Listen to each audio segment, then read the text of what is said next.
as I film this, it's a pretty important day, a pretty cool day in history, at least. And now, when you're seeing this video, it's going to be a little bit later because, as you know, I tend to post every Monday.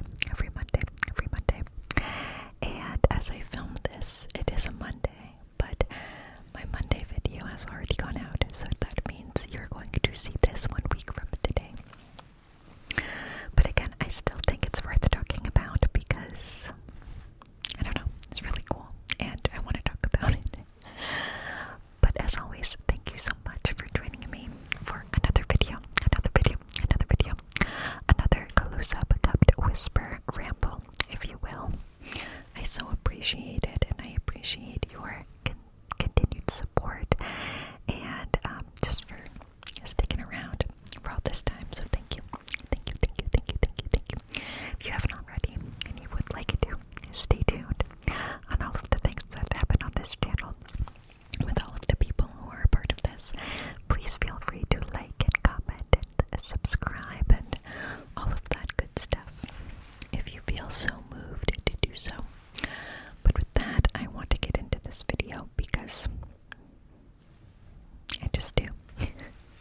So today is Monday, April 8th, and if you don't know, which I would be a little bit surprised, though I guess it depends on what part of the world you live in, right? If you hadn't heard about this, but today was a solar eclipse. And for me, being in the state of Vermont, I live in the path of totality. I live in the path of totality. I live in the path of totality, which means that the moon completely covers the sun for a portion of time. It's not a partial eclipse. We get full 100% coverage at the part of the state that I live in. So it's kind of a big deal. Okay. And I'm going to just talk a little bit about my day and what it was like. But I also have a few interesting facts that I wrote down in my notebook that I would like to share with you because they're relevant and interesting, and I'm going to start with that before I talk about my day.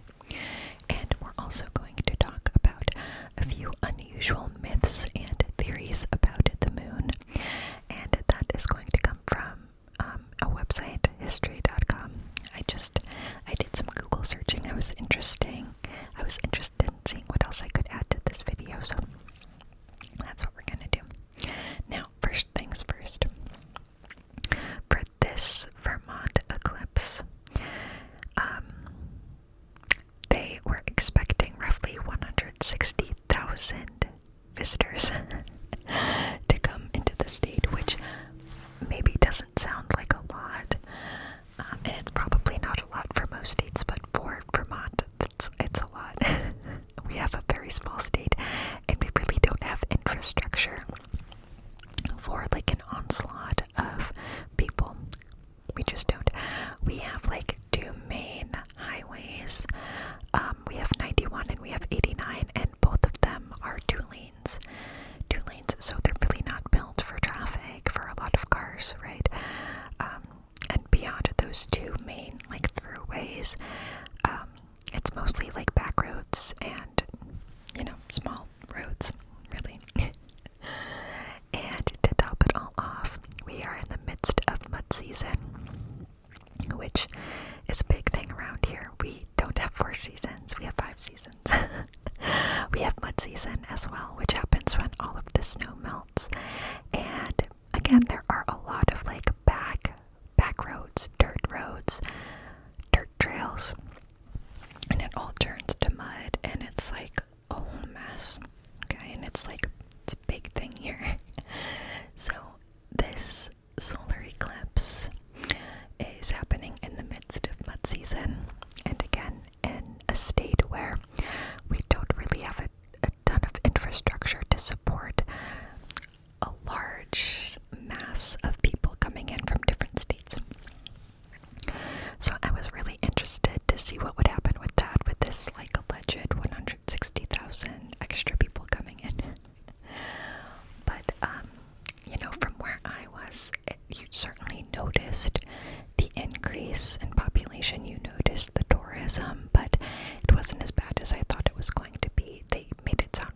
hours, at least again from where I was. Now, I chose not to leave my little like town area because I didn't want to get in a car and get stuck on the highway, which I thought was a possibility.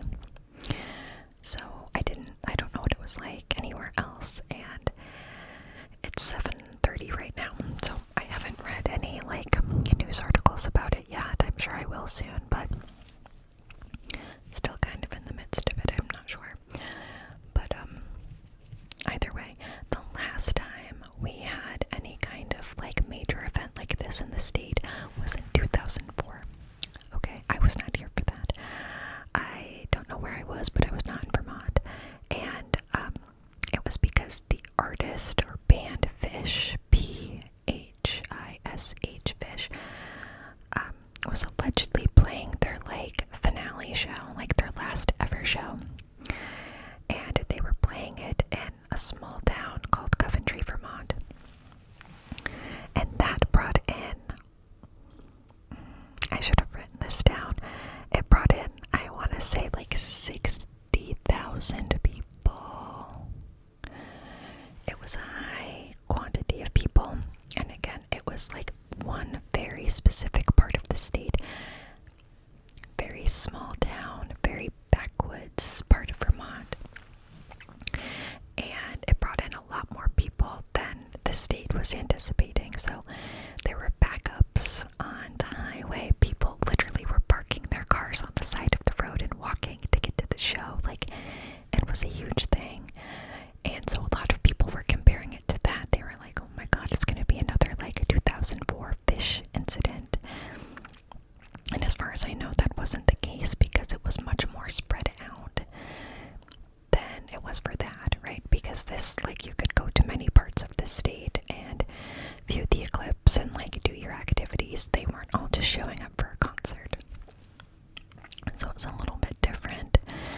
But regardless, I think it still stroked some fear in residents, because I heard a lot of people talking about like running out of groceries or running out of gas or just not being able to get places.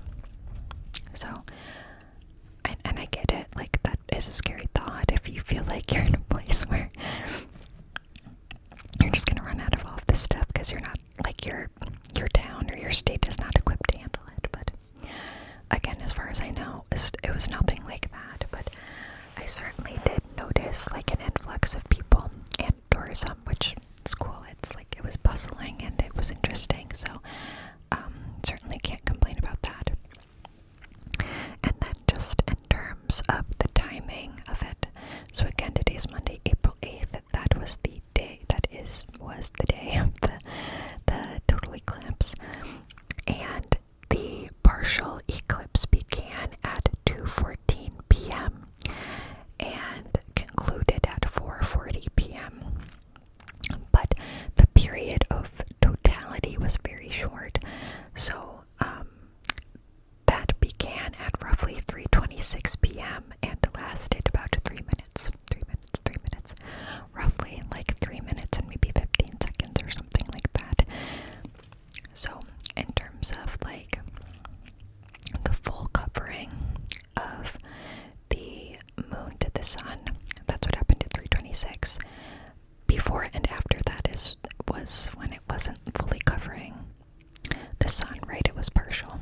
So you could see it like slowly crossing over the sun and then slowly leaving the sun.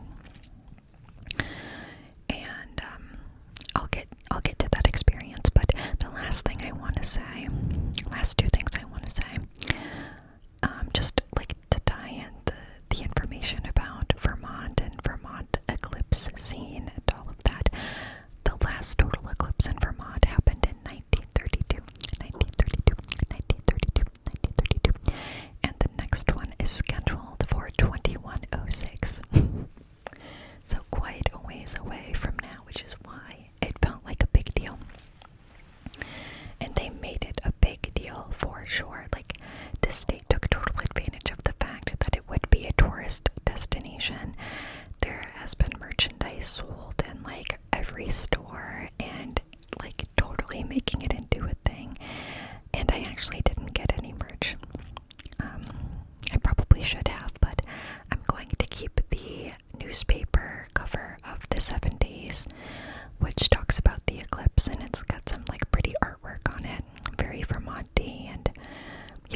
frame it.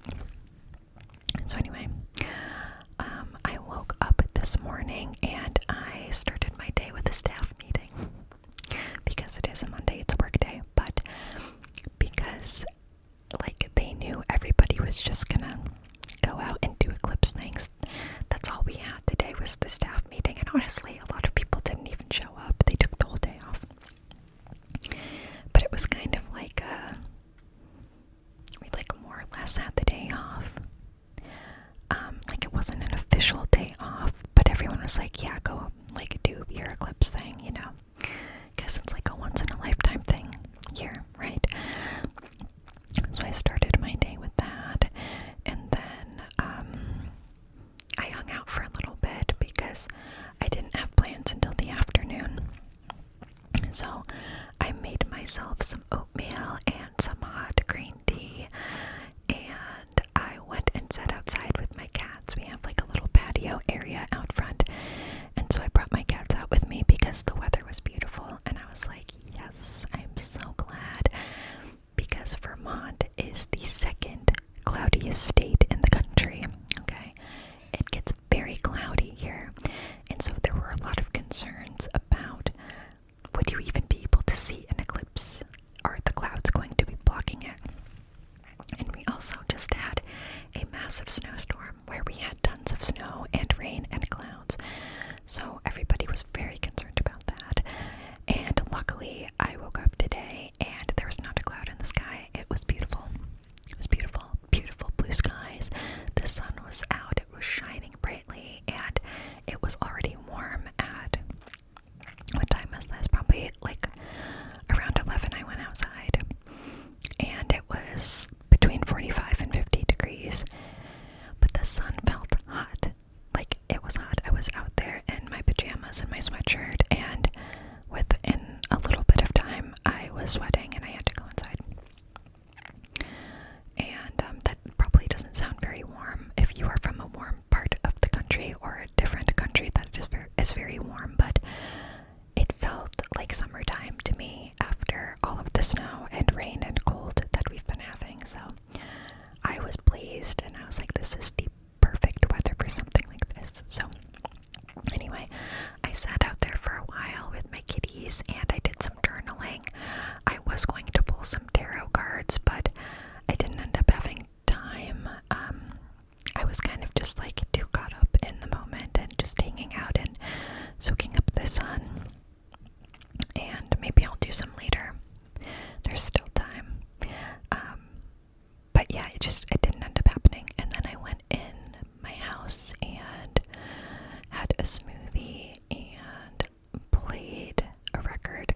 I played Foster the People because that felt like a fun summery song. Did some dancing and just had like a very chill morning. Because it was great. I didn't have to work, right? Was I productive during that time? No, but I decided that it was just going to be a fun day for me. So that is what I did. And then around 12:45, I want to say, we had some friends come over because we had planned to get together for this because there were some things happening in town. And so they didn't have plans and they wanted to join us, like with our little neighborhood thing. So that is what happened. They came over, we hung out for a little bit, and then we walked into town because again it was so beautiful out. We were like, A, it's probably gonna be hard to find parking, so let's not drive, and B, it's a great day for a walk, so why not do that? So I got my, little eclipse outfit on, which was not much of an outfit, but I did put on a few festive necklaces, I would say, that I am still wearing. I'm gonna try to show you, but it's gonna be tough. So, yeah, we have 1, 2, 3. So we have this one up top here, which is 444. It's a gold little chain and necklace that says 444.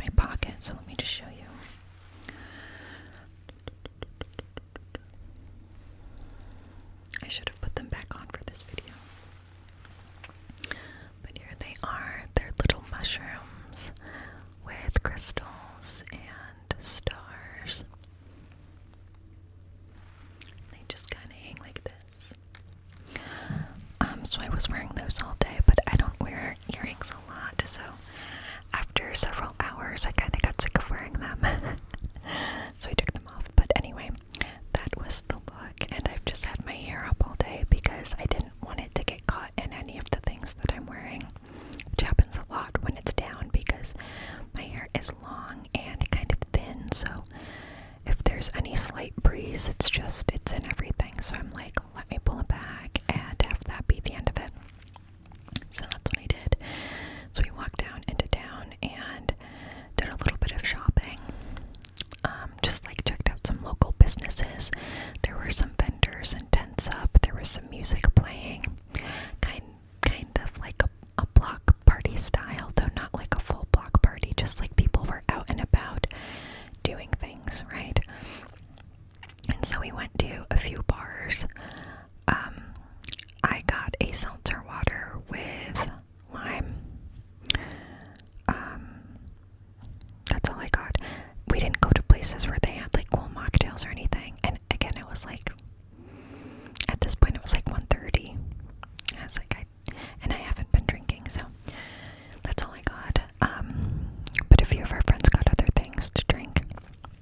So we went to 2 bars, and we picked one to stay at for the eclipse itself, because they had a really nice like backyard hangout area with tables and chairs and like games and stuff, but we just kind of hung out. And again, the weather was so nice. I was just so happy to be sitting outside. And so we hung out, and we all had our little eclipse glasses, and we also had like welder's glass. So we were kind of alternating between those things. But even as the partial eclipse began, it was so cool. It was really cool. And with those glasses, I mean, you can't see anything but the sun. You can't use them like a normal like glasses. Like you just can't. You can't see. It's extremely dark, which is why you're able to see the sun, I suppose.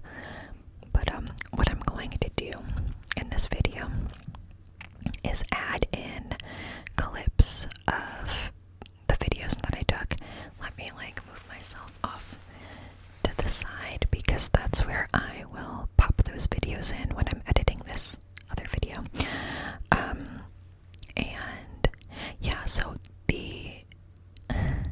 I don't even know where to start. I guess the first video that I took was a time lapse, because I wanted to see if it was really noticeable, like the transition from light to dark. And it really was, and it happened kind of fast. And really, really interesting. Like, it felt like I was living through a movie or a filter or something. It got to a point where it felt like very sepia. And I don't even know how to describe it. First, you notice the shadows. There was like a shadow cast. And then it's like I was looking at everybody in my surroundings, and it just totally looked like I was looking through a filter, or like through a pair of sunglasses that were like highly polarized, or I don't know. It was not like anything I could explain, because I had never experienced a like full total eclipse. And it was wild. And we all just kept looking at each other being like, you look so weird. This is so weird. And it had just like a spooky vibe to it. And instantly, like, I'd say when we got to the point of like half eclipse, it started to get cold. Like, instantly it got cold. And by the time we reached the full eclipse, like, we were in totality, I was freezing. Like, it was so drastic and so fast. Like, you do not think about how big of a difference the sun makes and how quick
actually would have messed up my phone camera, but I did it anyway. Which, I don't know, it's kind of odd because I've definitely taken pictures of the sun before, or had like pictures with the sun in them.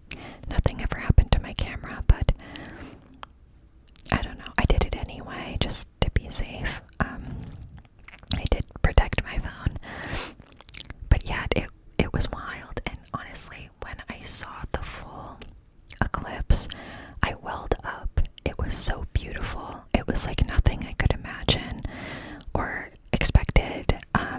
I didn't think I was gonna have an emotional reaction to it, but I totally did. It was just stunning. And again, I can't really explain it, and I'm sure by now you've seen like a million pictures of it online with people who had like good cameras, you know. not my camera. But yeah, it was just like out of this world to be a part of that experience. And again, like it changed the whole vibe of everything. It was like dark out, it was cold, and I was looking at something that I had just never seen before. And you could see a few stars too, not a ton, because by that point there were a few clouds, like sort of scattered, light clouds though. I mean, it didn't alter my experience, I would say, but you know, it wasn't like a full night's sky of stars, you know. There were a few, but I mean, that's fine. I was not fixated on what was happening anywhere but on like the moon and the sun. That's what was really cool looking to me, and like just the illumination of the sun behind the moon. I don't know, man, it was just like fascinating to me. So again, it only lasted a short time, but totally worth the hype and totally worth making a full day out of it. I'm so glad that I did. It was really cool. And after that, we meandered around a bit more, went into a few more shops and got lunch and sat outside. And it took a good, I don't know, like 45 minutes for it to heat back up. Like, it was quite chilly until, because again, it's like you have the full eclipse, but then it goes back into the partial eclipse until finally, like, the sun is fully exposed again. And so it took a while to not feel like it was freezing outside. And luckily I brought this fleece because I almost didn't. I almost just went out in this tank top because it was so warm. That's what I wore for most of the day. And I was like, I'll probably regret not bringing a fleece. Even though I carried it around with me for literally most of the day, but I'm so glad that I brought it. Because even once I had this, I was really cold. Like, my nose was purple, and like, yeah, you know, it was just cold, whatever. So, didn't regret that decision one bit, and had lots of sunblock on today too, because again, it was very bright out, very sunny for most of the day. And then after that, we walked back to the house where we all met up, and that took, like, from beginning to end, it was maybe like a 5-hour thing. And I will also say that that was the longest amount of time that I've spent out in the sun for maybe, like, I don't know, a year. Because last summer I didn't really have a summer. I was confined to my couch, and even if I wasn't confined to my couch, it was an extremely rainy summer. It was cloudy and gross, and it was not a good Vermont summer whatsoever, so I didn't even really miss out. But I felt like today I spent a lot of dedicated time outside walking around in the sun. I think we walked like 5 miles, close to 5 miles, which felt so good. It was just like great to be out there and to have a good day and to not have to like stress about work or anything, and to just get to enjoy something that was like a really cool experience. I think I definitely did get a little bit burnt today, but you can't tell with this lighting because it's nighttime now and there's like a softer glow in the room, luckily. But I think I did get a little bit of color, which is fine. I did have sunblock on, but you know, I try to be mindful of that, especially now that I feel like I don't really get a lot of sun. My body is like, what is this? And as soon as I got home, I was like exhausted just from all the hubbub, you know, and that made me feel really old to just say right then, but it's true. I really wanted to rally for this video. I was like, I want to do it when the energy, like I'm still in it, I'm still feeling the energy, you know. I didn't want to wait a few days and, you know, and then kind of not be as interested in making the video. Plus, I'm gonna be pretty busy this weekend, and I don't think I have a good time to film if I don't do it earlier in the week, like right now. So anyway, that was like my trail of thought with it, but it was just a really good day, and it felt special, and I got to celebrate it with, it ended up being 1, 2, 3, 4, there were 6 of us. 6 ladies. Oh, and there's my cat. Hi, Vito. Hi, Vito. How you doing, buddies? He's like, what the hell are you doing? He probably wants something. For all the people who ask for cameos of my animals, here you go. Here's Vito. Yes, here's Vito. So yeah, it was 6 of us. A few were neighbors, and a few were people who came from another town. So it was really nice. And I wonder, I didn't see many people that I knew out and about, so I wonder what they all did. I didn't recognize most of the people I saw. But yeah, really good day. And so I want to switch gears because I didn't think that would take me too long, and it didn't, half an hour or so. I want to talk a little bit about the unusual myths and theories about the moon that I found online. So we'll just close it out with that. So again, these came from history.com. You know, I looked at a few sites, and there were some that were kind of interesting, and I didn't know really what direction I wanted to go in with this, but basically there were a lot of options here in terms of like what I could share, but I feel like this site had the most interesting information, so that's what we're going to do. And again, it's called Unusual Myths and Theories About the Moon from history.com. The first myth or theory that is listed here says that full moons make you crazy. Full moons make you crazy. Here's what the website says. Since ancient times, full moons have been associated with odd or insane behavior, including sleepwalking, illegal activity, fits of violence, and of course, transforming into werewolves. Indeed, the words lunacy and lunatic come from the Roman goddess of the moon, Luna, who was said to ride her silver chariot across the dark sky each night.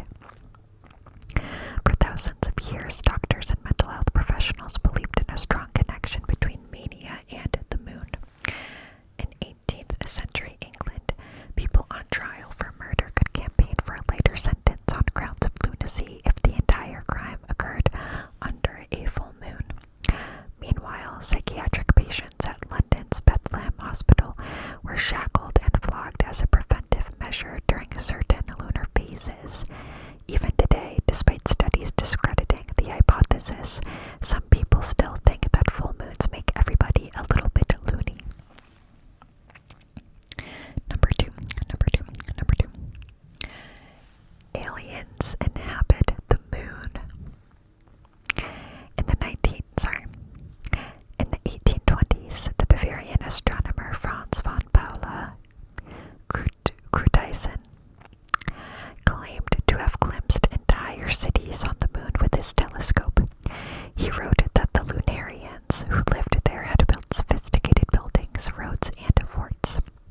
Most of his colleagues scoffed at his assertion, but he eventually got a small lunar crater named after him. Sir William Herschel, a prominent British astronomer and a composer, also thought aliens lived on the moon and made regular observations about the progress of their construction projects. In 1835, when the New York Sun published a series of fraudulent articles about the supposed existence of life on the moon, pulling off the so-called Great Moon Daniel's son John, a famous astronomer in his own right, with the shocking discovery. Number 3. The moon controls fertility.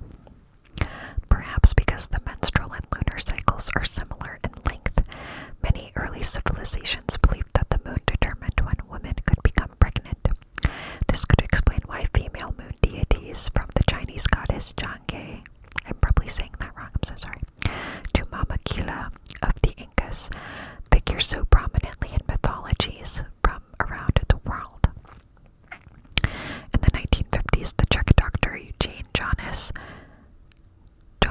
stumbled across the ancient Assyrian astrological text stating that women are fertile during certain phases of the moon. He based an entire family planning method on this hypothesis, telling his patients that they ovulated when the moon was in the same position as when they were born. According to another theory that persists to this day, full moons cause an uptick in births, flooding maternity wards with mothers-to-be in labor. Recent studies have turned up little statistical evidence for moon-induced baby booms, however, and most experts think any lunar effect on procreation is imagined. That's interesting.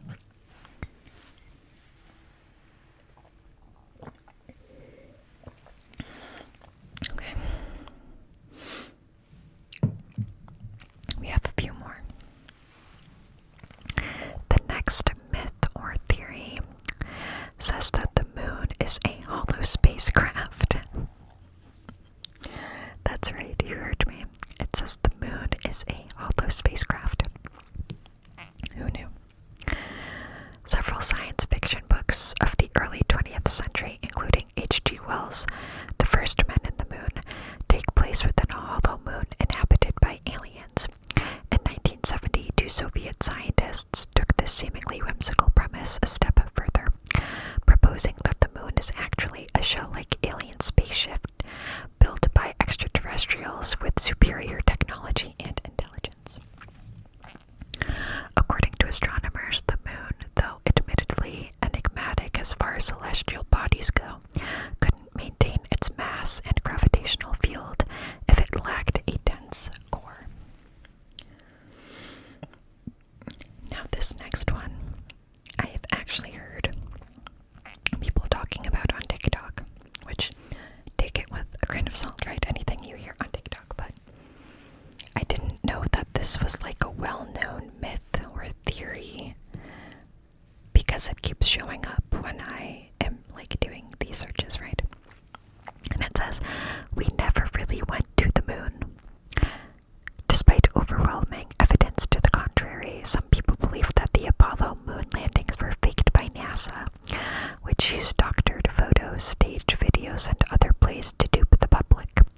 Proponents of these easily debunked hoaxes argue that the technology was not advanced enough for astronauts to reach the moon and return home safely.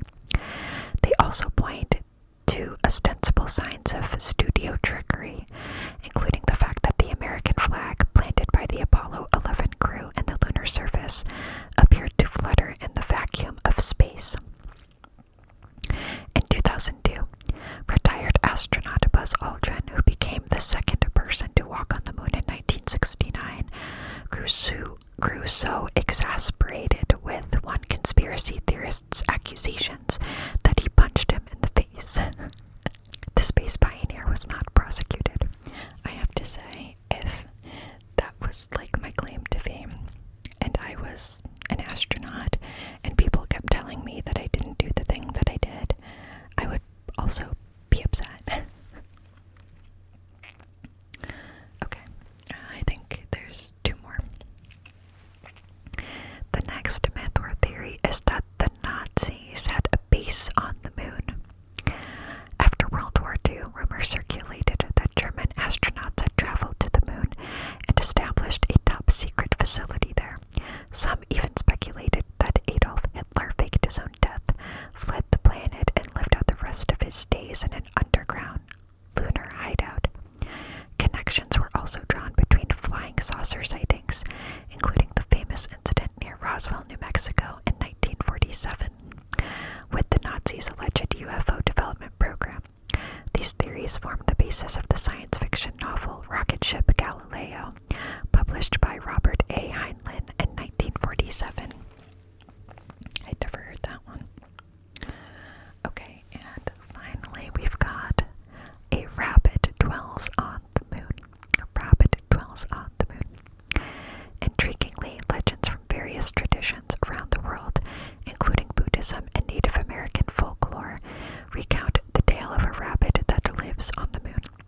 This shared myth may reflect common interpretations of markings on the lunar surface, an alternate take on the fabled man in the moon.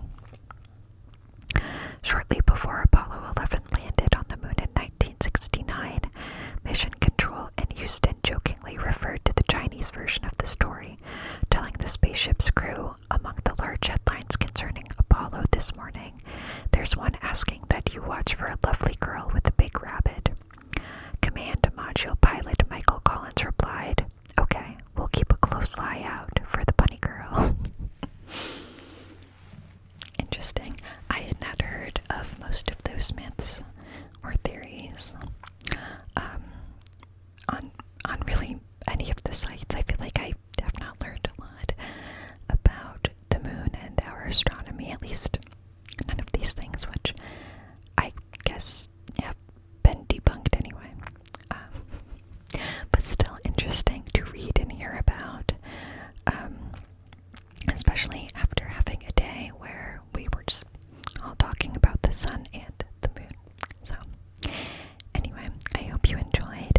Let me know if you've heard any wild theories or myths, or if you celebrated the eclipse in any way, if you were in a path of totality, or at least a partial path where you were able to see some of the eclipse.